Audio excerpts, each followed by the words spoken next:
problema que apavora tantas mulheres, eu converso com um especialista em reprodução humana, o doutor Evangelista Torquato. Doutor, eu acredito que a mulher, quando ela recebe o diagnóstico de qualquer que seja a doença no aparelho reprodutor feminino, ela se assusta e vem aquele temor de não conseguir realizar o sonho de ser mãe, não é? Então, no caso, vamos, assim, por partes, recapitulando um pouco de tudo que a gente já viu no programa até então. No início do programa, nós falamos muito sobre os cistos ovarianos, né? Eles, quando tratados, podem deixar a mulher na condição total de ser mãe sem nenhuma dificuldade, não é verdade?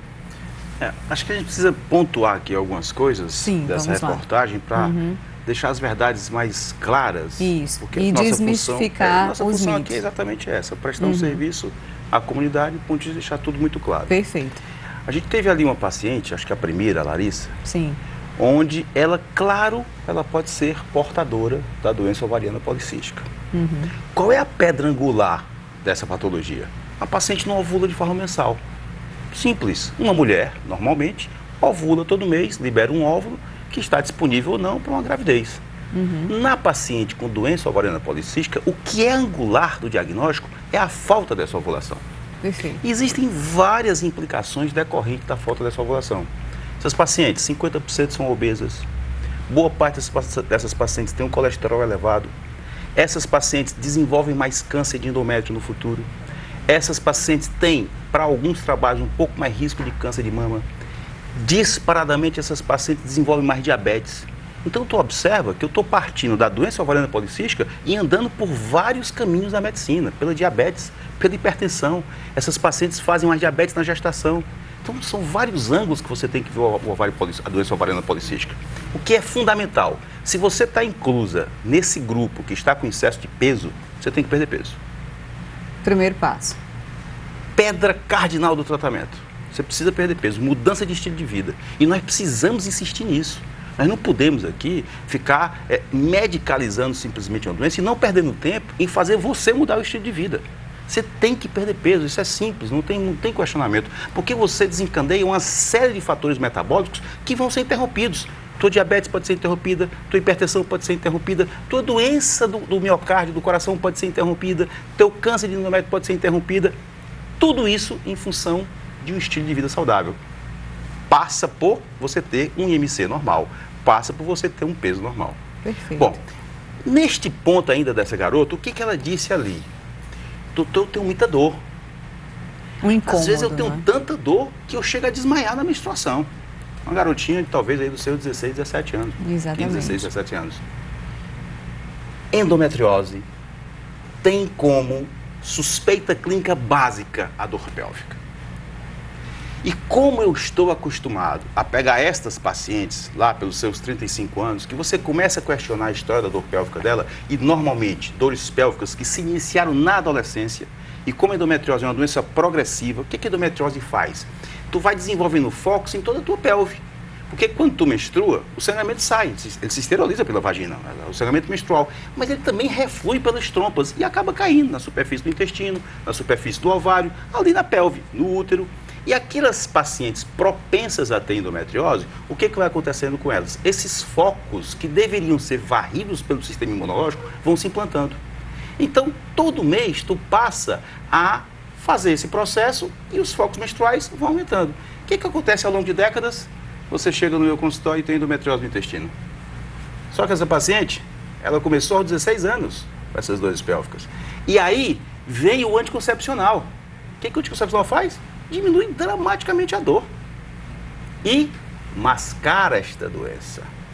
Então, é muito importante nós, médicos, e vocês, pacientes, associarem dor pélvica com endometriose. E partir para uma investigação mais detalhada. Claro, né, porque é uma patologia extremamente nociva à tua fertilidade. Você precisa separar isso. Um outro ponto que eu achei interessante, que eu precisaria aqui dar uma digamos assim, esclarecido. Uma clareada mais. Sim. Doutor, eu estou usando anticoncepcional e agora eu estou livre dos cistos. Claro. Por quê? O que o anticoncepcional faz? O anticoncepcional vai lá no teu juízo, lá numa glândulazinha chamada hipófise, e põe a hipófise para ficar em repouso. Ora, a hipófise fica mais em repouso, o ovário também vai ficar em repouso. O ovário em repouso significa o quê? Ele não ovula todo mês. Consequentemente, aqueles pequenos cistos começam a diminuir. Você está curada? Não, filha. Claro que não. A sua doença tem uma base genética. Né? E uma base genética. Regride. Você tira o anticoncepcional, daqui 2 meses você está com seus policísticos de novo. Então, nós não temos que tratar o ovário em si, os cistos do ovário. O tratamento não é esse. O tratamento é todo esse conjunto de medidas para que ela não desenvolva essas outras condições metabólicas. E claro, a paciente está aqui com doença ovariana policística e agora eu quero engravidar. Você vai para o indutor de ovulação. Você vai para o indutor de ovulação, você não ovula com regularidade. Qual é a possibilidade de uma paciente com doença ovariana policística clássica, aquela que passa 2, 3, 4, 6 meses sem menstruar, engravidar de forma natural? 6 a 8%. Ela precisa de ajuda, é muito baixo. Então, ou você vai para tratar esta paciente com doença ovariana policística e que agora quer engravidar com indutor da ovulação, já que ela não ovula, ou você deixa ela no anticoncepcional para que ela apresente um fluxo menstrual mensal e desenvolva menos câncer de endométrio. Mas isso não é para tratar a doença ovariana policística. Você tirou o anticoncepcional, volta tudo. Você não pode ter essa falsa impressão. Muito mais importante, você era magrinha. 50% das pacientes com doença ovariana policística são magras. Tudo bem, mas mais importante numa paciente com excesso de peso do que ficar usando anticoncepcional é baixar o peso. Perfeito, é mudança de estilo de vida. E aí teve uma outra jovem que apareceu na reportagem também, que quando o repórter perguntou para ela sobre essa coisa que passa pela cabeça da impossibilidade de ser mãe, né? Ela disse, é aterrorizante. Até que ponto isso realmente é verdade e em que medida o profissional especialista em reprodução humana pode ajudar a mulher nesse caso? Olha, é aterrorizante sim mesmo. Porque assim, se você olha um pouco para a nossa história, para a história da nossa espécie, né? Nós estamos aqui com o intuito de preservar a espécie através dos nossos filhos. Isso é básico. É como se alimentar. É verdade. E quando este direito é usurpado desta paciente, isso aterroriza, óbvio. Óbvio que aterroriza. E essas duas patologias que afetam dramaticamente o ovário, nós temos endometriose ovariana e nós temos a doença ovariana policística, são as pacientes do meu dia a dia, acordo e durmo com elas. Quando essas patologias estão presentes, elas têm que ser extremamente bem conduzidas. Um grande conselho que eu dou, resumindo e fechando esse ponto, você tem dor pélvica forte, pense em endometriose. Não deixa de pensar. Você tem doença ovariana policística, hábito de vida saudável. Primeiro ponto. Perfeito. Primeiro ponto. E são 2 nortes muito importantes para a gente tentar informar nossos pacientes. São 2 caminhos muito importantes. O resto é decorrente de cada especialidade. Ou seja, vem a paciente com endometriose para mim, eu vou fazer uma fertilização in vitro, eu vou fazer uma indução, eu vou operá-la do cisto endometriótico que ela tem. Aí são particularidades. Mas mais importante do que você chegar até mim, até a minha pessoa, é você ter o diagnóstico lá atrás. E não ter 10, tido esse 15 anos controle depois, lá atrás, né? para que não chegue para mim com 30, 35 anos, como eu estou. Quase diariamente eu vejo isso. Você questiona a paciente, ela tem muita dor, você faz o exame, a endometriose está intestinal. Aí é cirurgia de 3, 4 horas, cirurgias com riscos potenciais graves. Poderia ter evitado. Mesma coisa, você tem doença ovariana policística, desde os seus 15 anos, passou a vida toda fortinha, cheinha, sem praticar atividade física, não pode reclamar porque a diabetes apareceu aos 40 anos. Não pode. Você buscou, você já tem uma condição de base. E você ainda mantém, você retroalimenta essa condição de base, não pode reclamar da diabetes. Não pode reclamar, por exemplo, de estar grávida e ter uma doença hipertensiva específica da gravidez, a pressão aumentar. Não pode. Você, doença ovariana policística, gordinha o tempo todo, engravida, mantém-se da mesma forma gordinha, a hipertensão vem.